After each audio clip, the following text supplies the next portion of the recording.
నేటి పునీతులు పునీత హంగరి స్టెఫాను గారు. నేను నా తేజస్సును నీకు ప్రసాదించితిని, కాని నీవు ఓ వేశ్యగా తయారైనవి. శుక్రవారం, ఆగస్టు 16, 2024. మొదటి పఠనం యెహెజ్కేలు గ్రంథము 16వ అధ్యాయం 1-15 మరియు 60, 63 వచనాలు. ప్రభువు వాణి నాతో ఇట్లనెను, నరపుత్రుడా, యెరూషలేము చేసిన హేయమైన కార్యములను దాని దృష్టికి తీసుకుని రమ్ము. యావే ప్రభుడనైన నేను యెరూషలేములో ఇట్లు చెప్పుచున్నాననుము.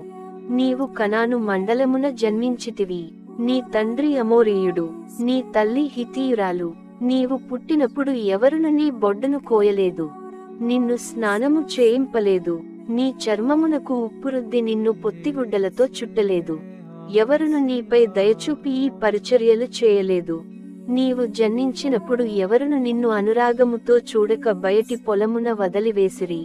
అప్పుడు నేను నీ ప్రక్కగా పోవచ్చు నీవు నీ నెత్తురులోనే పడి తన్నుకొనుచుండుటను చూచితిని. నీవు నెత్తురులో మునిగియుంటివి, కాని నేను నీవు బ్రతుకునట్లు చేసితిని. నీవు మొక్కవలె చక్కగా పెరుగునట్లు చేసితిని. నీవు పెరిగి యుక్త వయస్సునకు వచ్చితివి. నీ స్తనములు పుష్టి చెందెను, నీ శిరోజములు పెరిగెను, కాని నీవు దిగంబరవైయుంటివి. మరల నీ ప్రక్కగా పోవచ్చు నీకు వలపు పుట్టుకాలము వచ్చినదని గ్రహించితిని. దిగంబరవయ్యున్న నిన్ను నా వస్త్రముతో కప్పి నీకు మాట ఇచ్చితిని. నేను నీతో వివాహ బంధనము చేసుకొనగా నీవు నాదానివైతివి. ఇది యావై ప్రభుడనైన నా పలుకు. అంతట నేను నీకు స్నానము చేయించి నీ నెత్తుటిని కడిగివేసితిని. నీ చర్మముపై ఒలివ తైలమును అలమితిని. నీకు బుట్టాలు వేసిన వస్త్రమును మేలైన తోలు చెప్పులను తొడిగించితిని. నారబట్టతో కుట్టిన పొలపట్టికతోను పట్టు అంగీతోను నిన్ను అలంకరించితిని. నిన్ను ఆభరణాలతో కంకణముతో రత్నమాలతో కైసేసితిని. నీ ముక్కునకు చెవులకు నగలు పెట్టి నీ తలపై సొగసైన కిరీటము నుంచితిని. నీవు వెండి బంగారములతో చేసిన సొమ్ములు ధరించితివి.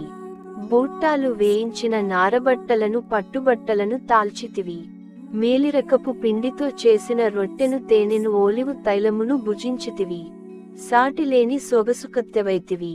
నేను నా తేజస్సును నీకు ప్రసాదించితిని, కనుక నీవు పరిపూర్ణ సౌందర్యవతివని దేశదేశములందు పేరు తెచ్చుకొంటివి.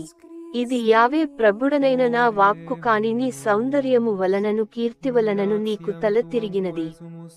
నీవు నీ చెంతకు వచ్చిన వారందరితోనూ వ్యభిచరించితివి. కాని నీవు బాలికవుగా ఉన్నప్పుడు నేను నీతో చేసుకొనిన ఒడంబడికను స్మరించుకుని ఇప్పుడు నీతో శాశ్వతమైన నిబంధనము చేసుకొందును. నేను నీ అపరాధములెల్ల మన్నింతును, కాని నీవు వానిని జ్ఞప్తికి తెచ్చుకొని సిగ్గుపడినోరు విప్పజాలవు. ఇది యావే ప్రభుడనైన నా వాక్కు. ఇది ప్రభువు వాక్కు.